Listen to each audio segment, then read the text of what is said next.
59 seconds with doctor Krishnaveni. Ma'am, కొంతమందిలో periods చాలా పెయిన్ఫుల్గా ఉంటాయి, కొంతమందిలో అసలు ఏ నొప్పి తెలియదు. ఇలా ఎందుకు? ఎందుకంటే అమ్మా కొంతమందిలో మనకు కొన్ని పెథలాజికల్ కండిషన్స్ ఉంటాయి. ఎందుకంటే ఫైబ్రాయిడ్స్ అనేసి, అడినోమయోసిస్ అనేసి, ఎండోమెట్రియోసిస్ అనేసి, దీనివల్ల కొన్నిసార్లు మనకు కొంతమందిలో పెయిన్ఫుల్ పీరియడ్స్ వస్తూ ఉంటాయి.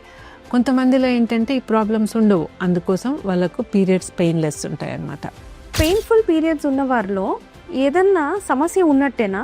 ఒకటి ఏంటంటేమా, ఇప్పుడు మనం మాట్లాడుకున్నాం కదా, ఈ ఫైబ్రాయిడ్స్ అని, ఎడినోమయోసిస్ అని, ఎండోమెట్రియోసిస్ అని, ఈ ప్రాబ్లమ్స్ ఉన్నప్పుడు ఏంటంటే కంపల్సరీ వాళ్ళు డాక్టర్ దగ్గరకు వచ్చి చెక్ చేయించుకోవాలి. ఎందుకంటే అవి ఒక్కొక్కసారి సిచ్యువేషన్ సివియర్ అయిందనుకోండి, అప్పుడు మనకు కొన్ని ఫర్టిలిటీ ఇష్యూస్ వస్తాయి.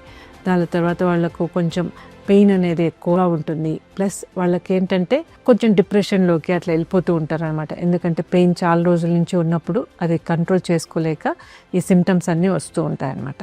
Thank you ma'am. Like, comment and subscribe for more health updates.